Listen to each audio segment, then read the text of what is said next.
Everybody on the top got the same sound. Everything I'm about to drop, make a name now. Yeah, y'all don't really know, y'all don't really know. Hello traders, എല്ലാവർക്കും നമ്മുടെ പുതിയൊരു വീഡിയോയിലേക്ക് സ്വാഗതം. വളരെയധികം പാനിക്കായിട്ടുള്ള ഒരു സിറ്റുവേഷനിലാണ് ഇപ്പോൾ market ഉള്ളത് എന്നുള്ള കാര്യങ്ങൾ നമുക്ക് എല്ലാവർക്കും അറിയാവുന്നതാണ്. അപ്പോൾ ഏറ്റവും കൂടുതൽ ആളുകൾക്ക് അറിയേണ്ട ഒരു കാര്യം എന്ന് പറയുന്നത് എപ്പോഴാണ് ഇനി ഇതെല്ലാം തിരിച്ചു കയറാനായിട്ട് പോകുന്നത്. ഇത്രയും വലിയ ക്രാഷ് സംഭവിച്ചു, ഇനി എപ്പോഴാണ് ഒരു ബുൾ മാർക്കറ്റ് വരാനായിട്ട് പോകുന്നത്, ബുള്ളിഷ് ആയിട്ടുള്ള ഒരു ട്രെൻഡ് എപ്പോഴാണ് വരാനായിട്ട് പോകുന്നത് എന്നുള്ള കാര്യങ്ങളാണ് എല്ലാവർക്കും അറിയേണ്ടത്.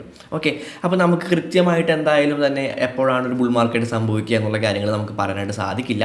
നമുക്കാകെ ഇവിടെ ചെയ്യാനായിട്ട് സാധിക്കുന്ന ഒരു കാര്യമെന്ന് പറയുന്നത് പ്രൈസ് ആക്ഷനും അതുപോലെ തന്നെ മുൻകാലങ്ങളിൽ ഇതുപോലെ ക്രാഷ് സംഭവിച്ചിട്ടുള്ള സമയങ്ങളിൽ ഏത് രീതിയിലാണ് പ്രൈസ് പെർഫോം ചെയ്തിട്ടുള്ളത് എന്നുള്ള കാര്യങ്ങൾ നോക്കിക്കൊണ്ട് സാധ്യതകൾ പറയാൻ മാത്രമേ നമുക്ക് സാധിക്കുള്ളൂ.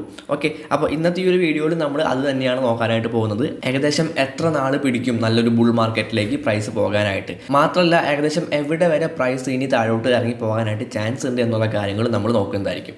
ഓക്കെ, നമ്മളിപ്പോൾ നിൽക്കുന്നത് ബിറ്റ്കോയിൻ്റെ ഒരു മന്ത്ലി ടൈം ഫ്രെയിമിലുള്ള ചാർട്ടിലാണ്. ഞാനിവിടെ RSI ഇൻഡിക്കേറ്റർ ഇട്ടിട്ടുണ്ട്.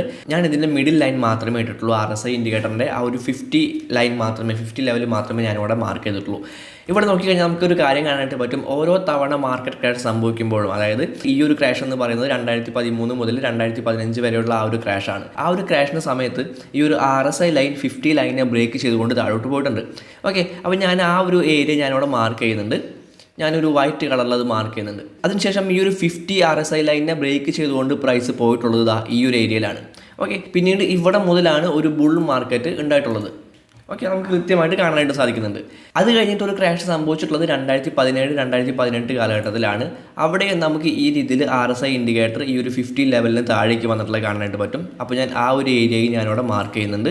ആൻഡ് അത് തിരിച്ച് കയറിയിട്ടുള്ളത് ഈ ഒരു ഏരിയയിലാണ്. അപ്പോൾ അതും ഞാനവിടെ മാർക്ക് ചെയ്യുന്നുണ്ട്. അപ്പോൾ ഇവിടെ നമുക്ക് കാണാനായിട്ട് സാധിക്കുന്നുണ്ട്. ഇതിന് ശേഷമാണ് പ്രൈസ് പിന്നീട് ഒരു ബുൾ മാർക്കറ്റിലേക്ക് പോയിട്ടുള്ളത് എന്നുള്ള കാര്യങ്ങൾ നമുക്ക് കാണാനായിട്ട് സാധിക്കുന്നുണ്ട്. 2021 ഇവിടെ ഒരു ഓൾ ടൈം ഹൈയും ക്രിയേറ്റ് ചെയ്തിട്ടുണ്ട്. ആൻഡ് ഇപ്പോൾ പ്രൈസ് വന്നുകൊണ്ടിരിക്കുന്നത് നമ്മൾ മുൻകാലങ്ങളിൽ കണ്ട പോലെ തന്നെ, ആ ഒരു ക്രാഷിൻ്റെ സമയത്ത് കണ്ട പോലെ തന്നെ ഈ ഒരു RSI ലൈൻ, ഈ ഒരു 50 RSI ലൈനിന് താഴേക്കാണ്, 50 RSI ലെവലിന് താഴേക്കാണ് പ്രൈസ് വന്നുകൊണ്ടിരിക്കുന്നത്. സോ ഞാൻ ഈ ഒരു ഏരിയയും അവിടെ മാർക്ക് ചെയ്യുന്നുണ്ട്. ഓക്കെ, ഇനി മുൻ വർഷങ്ങളിൽ ഏകദേശം എത്ര ദിവസം എടുത്തു ഒരു ബുൾ മാർക്കറ്റിലേക്ക് പ്രൈസ് എൻ്റർ ആവാനായിട്ട് എന്നുള്ള കാര്യങ്ങളാണ് നമ്മൾ ഇനി നോക്കാനായിട്ട് പോകുന്നത്. ഞാനിവിടെ സ്കെയിൽ ടൂൾ എടുക്കുന്നുണ്ട്. എന്നിട്ട് ഈ രണ്ട് ലൈൻസ് തമ്മിലുള്ള ഒരു ഡിസ്റ്റൻസ് ഞാൻ അളക്കുന്നുണ്ട്.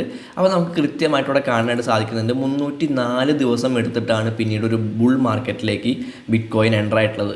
ഓക്കെ, 2014-2015 കാലഘട്ടത്തിലെ കാര്യമാണ് ഞാൻ പറയുന്നത്. ഏകദേശം ഒരു വർഷത്തോളം എടുത്തിട്ടുണ്ട് ഒരു ബുൾ മാർക്കറ്റിലേക്ക് ബിറ്റ്കോയിൻ എൻ്റർ ആവാനായിട്ട്. 2018 കാര്യം നോക്കുകയാണ് എന്നുണ്ടെങ്കിൽ നമുക്ക് ഈ രണ്ട് ലൈൻസ് തമ്മിലുള്ള ഡിസ്റ്റൻസ് നോക്കിക്കഴിഞ്ഞാൽ കാണാനായിട്ട് സാധിക്കും. ഏകദേശം 182 ദിവസം എടുത്തിട്ടുണ്ട് ബിറ്റ്കോയിൻ ഒരു ബുൾ മാർക്കറ്റിലേക്ക് എൻ്റർ ആവാനായിട്ട്. ഏകദേശം ഒരു 6 മാസത്തോളം എടുത്തിട്ടുണ്ട് ബിറ്റ്കോയിൻ ഈ ഒരു ക്രാഷ് റിക്കവർ ചെയ്ത് ഒരു പുതിയ ഓൾ ടൈം ഹൈ ക്രിയേറ്റ് ചെയ്യുന്ന രീതിയിലേക്കുള്ള ഒരു സ്റ്റാർട്ടിങ് ഉണ്ടാക്കാൻ വേണ്ടിയിട്ട്. ഓക്കെ, ആൻഡ് നമ്മുടെ ഇപ്പോഴത്തെ അവസ്ഥ നോക്കിയിട്ടുണ്ടെങ്കിൽ നമ്മൾ ജസ്റ്റ് ആ ഒരു ക്രാഷിലേക്ക് വന്നിട്ടേ ഉള്ളൂ. അപ്പോൾ ഇനി നമുക്ക് കാണാനായിട്ട് സാധ്യതയുള്ള ഒരു കാര്യമെന്ന് പറയുന്നത് പ്രൈസ് ഒന്ന് സൈഡ് വേസ് ആയിട്ട് മൂവ് ചെയ്യാനായിട്ടുള്ള സാധ്യതകളാണ് നമുക്കിവിടെ കാണാനായിട്ട് സാധിക്കുന്നത്. ഏകദേശം ഒരു രൂപം തരികയാണ് എന്നുണ്ടെങ്കിൽ നമുക്ക് ഏകദേശം ഈ ഒരു ഏരിയ നമുക്ക് എടുക്കാം. ഈ ഒരു ഏരിയയിലത്തെ ക്യാൻഡിൽസ് എടുക്കാം. ആൻഡ് ആ ക്യാൻഡിൽസ് നമുക്ക് ഇവിടെ കൊണ്ടുപോയി വെച്ച് കഴിഞ്ഞാൽ കാണാനായിട്ട് സാധിക്കുന്നത് പ്രൈസ് ഏകദേശം ഈ ഒരു രീതിയിലായിരിക്കും ഇനി അങ്ങോട്ട് മൂവ് ചെയ്യാനായിട്ട് പോകുന്നത് എന്നുള്ള കാര്യങ്ങളാണ് നമുക്ക് ഇവിടെ മനസ്സിലാക്കാനായിട്ട് സാധിക്കുന്നത്. ഓക്കെ, അപ്പോൾ വളരെ പെട്ടെന്ന് ഒരു ഓൾ ടൈം ഹൈ ക്രിയേറ്റ് ചെയ്യുന്ന രീതിയിൽ ബിറ്റ്കോയിൻ ഒരു മൂവ്മെൻറ്റ് നടത്തുമെന്ന് നിങ്ങൾ പ്രതീക്ഷിക്കുന്നുണ്ട് എന്നുണ്ടെങ്കിൽ നിങ്ങൾ ജസ്റ്റ് നിങ്ങളുടെ മന്ത്ലി ടൈം ഫ്രെയിമിലുള്ള ചാർട്ടോ അല്ലെങ്കിൽ നിങ്ങളുടെ വീക്ക്ലി ടൈം ഫ്രെയിമിലുള്ള ചാർട്ടോ ഒന്ന് സൂം ഔട്ട് ചെയ്ത് നോക്കിയിട്ട് മുൻ വർഷങ്ങളിലെ ക്രാഷിൻ്റെ സമയത്ത് ഏത് രീതിയിലാണ് ബിറ്റ്കോയിൻ പെർഫോം ചെയ്തിട്ടുള്ളത് എന്നുള്ള കാര്യങ്ങൾ നോക്കുകയാണ് എന്നുണ്ടെങ്കിൽ നിങ്ങൾക്ക് ഏകദേശം ഒരു ഐഡിയ ഇതിനെപ്പറ്റി ലഭിക്കുന്നതായിരിക്കും. ഓക്കെ, ഒരു ക്രാഷ് സംഭവിച്ചു കണ്ടിട്ടുണ്ടെങ്കിൽ അത് റിക്കവർ ആവാനായിട്ട് അത്യാവശ്യം കുറച്ച് സമയമെടുക്കും. നമ്മൾ 2021 കണ്ടതല്ലായിരുന്നു റിയൽ ആയിട്ടുള്ള ഒരു മാർക്കറ്റ് ക്രാഷ് എന്ന് പറയുന്നത്. ഇപ്പോൾ നമ്മൾ കണ്ടുകൊണ്ടിരിക്കുന്നതാണ് ശരിക്കും ഒരു മാർക്കറ്റ് ക്രാഷ് എന്ന് പറയുന്നത്. ഓക്കെ, അപ്പോൾ ഈ ഒരു മാർക്കറ്റ് ക്രാഷ് റിക്കവർ ആവാനായിട്ട് എന്തായാലും കുറച്ച് സമയം എടുക്കുമെന്ന് തന്നെയാണ് നമുക്ക് മുൻ വർഷങ്ങളിലെ ചാർട്ട് അനാലിസിസ് നടത്തുമ്പോൾ നമുക്ക് മനസ്സിലാക്കാനായിട്ട് സാധിക്കുന്നത്. ഓക്കെ, ഇനി ഏത് രീതിയിലൊക്കെയാണ് ബിറ്റ്കോയിൻ താഴേക്ക് പോകാനായിട്ട് ചാൻസ് ഉള്ളത് എന്നുള്ള കാര്യങ്ങളാണ് നമ്മൾ ഇനി നോക്കാനായിട്ട് പോകുന്നത്. അതിന് വേണ്ടിയിട്ട് ഞാൻ ഡെയിലി ടൈം ഫ്രെയിമിലേക്ക് പോകുന്നുണ്ട്. ഈ ലൈൻസ് എല്ലാം ഞാനൊന്ന് ക്ലിയർ ചെയ്യുന്നുണ്ട്. ഓക്കെ, ആൻഡ് ഈ ഡെയിലി ടൈം ഫ്രെയിമിൽ നമുക്ക് കുറച്ച് കാര്യങ്ങൾ കാണാനായിട്ട് സാധിക്കുന്നുണ്ട്. അതായത് ഈ ഒരു ഓൾ ടൈം ഹൈ ക്രിയേറ്റ് ചെയ്തതിന് ശേഷം ഏത് രീതിയിലാണ് പ്രൈസ് പോയിട്ടുള്ളത് എന്നുള്ള കാര്യങ്ങൾ നമുക്ക് കൃത്യമായിട്ട് കാണാനായിട്ട് സാധിക്കുന്നുണ്ട്. ഓക്കെ, അപ്പോൾ നമുക്ക് ഈ ഒരു ഓൾ ടൈം ഹൈ ഇവിടെ മാർക്ക് ചെയ്യാം. ഈ ഒരു 67K എന്ന് പറയുന്ന ഈ ഒരു ഏരിയ ഞാൻ മാർക്ക് ചെയ്തിട്ടുണ്ട്. ആൻഡ് അവിടെ നിന്ന് പ്രൈസ് നല്ല രീതിയിൽ താഴേക്ക് വന്നിട്ടുണ്ട്. നമുക്ക് ഈ രീതിയിലുള്ള ഒരു അസെൻഡിങ് പാരലൽ ചാനൽ നമുക്ക് കിട്ടിയിട്ടുണ്ടായിരുന്നു. ഈ രീതിയിലുള്ള ഒരു ചാനൽ നമുക്ക് കിട്ടിയിട്ടുണ്ടായിരുന്നു. നമ്മൾ മുൻ വീഡിയോകളിലൊക്കെ പറഞ്ഞിട്ടുള്ള ഒരു കാര്യം തന്നെയാണ് ഈ ഒരു ചാനൽ. ഓക്കെ, അപ്പോൾ നമുക്കിവിടെ കാണാൻ പറ്റുന്ന ഒരു കാര്യം എന്ന് പറയുന്നത് ഈ ഒരു ഓൾ ടൈം ഹൈയിൽ നിന്ന് ഈ ഒരു അസെൻഡിങ് ചാനൽ ക്രിയേറ്റ് ചെയ്യാനായിട്ട് എടുത്തിട്ടുള്ള ഒരു ഡിസ്റ്റൻസ് നമുക്കിവിടെ മാർക്ക് ചെയ്യാം. ഓക്കെ, ആൻഡ് അതിൻ്റെ ഒരു കോപ്പി നമുക്ക് എടുത്തു വയ്ക്കാം. ആൻഡ് ഈ ഒരു ഡിസ്റ്റൻസ് നമുക്ക് താഴേക്ക് നോക്കുകയാണ് എന്നുണ്ടെങ്കിൽ നമുക്ക് കാണാനായിട്ട് സാധിക്കുന്നത് പ്രൈസ് ഏകദേശം ഈ ഒരു ഏരിയ വരെ 21K എന്ന് പറയുന്ന ഏരിയ വരെ പ്രൈസ് ഇറങ്ങി വരാനായിട്ട് സാധ്യതയുണ്ട് എന്നാണ് നമുക്ക് ഈ ഒരു പാറ്റേണിൽ നിന്ന് മനസ്സിലാക്കാനായിട്ട് സാധിക്കുന്നത്.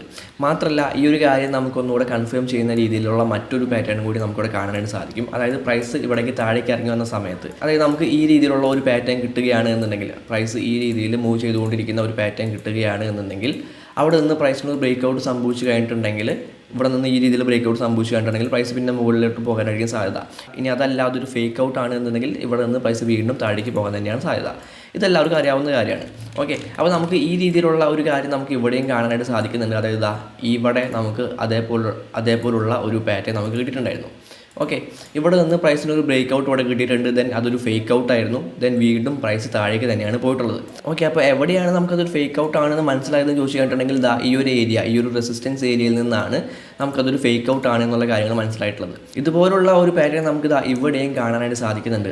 ഈ രീതിയിൽ പ്രൈസ് ഇവിടെ ഒരു ബ്രേക്ക് ഔട്ട് ഇവിടെ കിട്ടിയിട്ടുണ്ട്. നമുക്ക് ഈ രീതിയിലൊരു ബ്രേക്ക് ഔട്ട് നമുക്കിവിടെ കിട്ടിയിട്ടുണ്ട്. ദെൻ ഈ ഒരു റെസിസ്റ്റൻസ് ഏരിയനെ ബ്രേക്ക് ചെയ്യാനായിട്ട് ഇവിടെ പ്രൈസിന് സാധിച്ചില്ല എന്നുണ്ടെങ്കിൽ, ഈ ഒരു റെസിസ്റ്റൻസ് ഏരിയനെ പ്രൈസിന് ബ്രേക്ക് ചെയ്യാനായിട്ട് സാധിച്ചില്ല എന്നുണ്ടെങ്കിൽ നമുക്ക് ഇവിടെ കിട്ടിയ പോലുള്ള ഒരു ഡൗൺ മൂവ്മെൻറ്റ് നമുക്ക് ഇവിടെയും പ്രതീക്ഷിക്കാവുന്നതാണ്. ഓക്കെ, അപ്പോൾ അതിൻ്റെ ഏകദേശം ഒരു ഡിസ്റ്റൻസ് നോക്കുകയാണ് എന്നുണ്ടെങ്കിൽ നമുക്ക് ഇവിടെ മുതലുള്ള ഒരു ഡിസ്റ്റൻസ് നമുക്കിവിടെ എടുക്കാം. ദെൻ ആ ഒരു ഡിസ്റ്റൻസ് നമുക്ക് താഴേക്ക് നോക്കുകയാണ് എന്നുണ്ടെങ്കിൽ നമുക്ക് നേരത്തെ കിട്ടിയിട്ടുള്ള അതേ ലെവൽ തന്നെയാണ് നമുക്ക് ഇവിടെയും കിട്ടിയിട്ടുള്ളത്. അതായത് 21K എന്ന് പറയുന്ന ആ ഒരു ലെവൽ തന്നെയാണ് നമുക്ക് ഇവിടെയും കിട്ടിയിട്ടുള്ളത്. സോ പ്രൈസ് ഏകദേശം ഒരു 21 അല്ലെങ്കിൽ 20K എന്ന് പറയുന്ന ആ ഒരു ലെവലിലേക്ക് ഇറങ്ങി വരാനായിട്ടുള്ള സാധ്യതകൾ നമുക്കിവിടെ കാണാനായിട്ട് സാധിക്കുന്നുണ്ട്. നമ്മൾ നോക്കുകയാണ് എന്നുണ്ടെങ്കിൽ 2018 ആ ഒരു ഓൾ ടൈം ഹൈ പ്രൈസിൻ്റെ ഏകദേശം ആ ഒരു ഏരിയ തന്നെയാണ് ഈ ഒരു 21, 20, 18K എന്നൊക്കെ പറയുന്ന ആ ഒരു ലെവൽ, ആ ഒരു ഏരിയ എന്ന് പറയുന്നത്.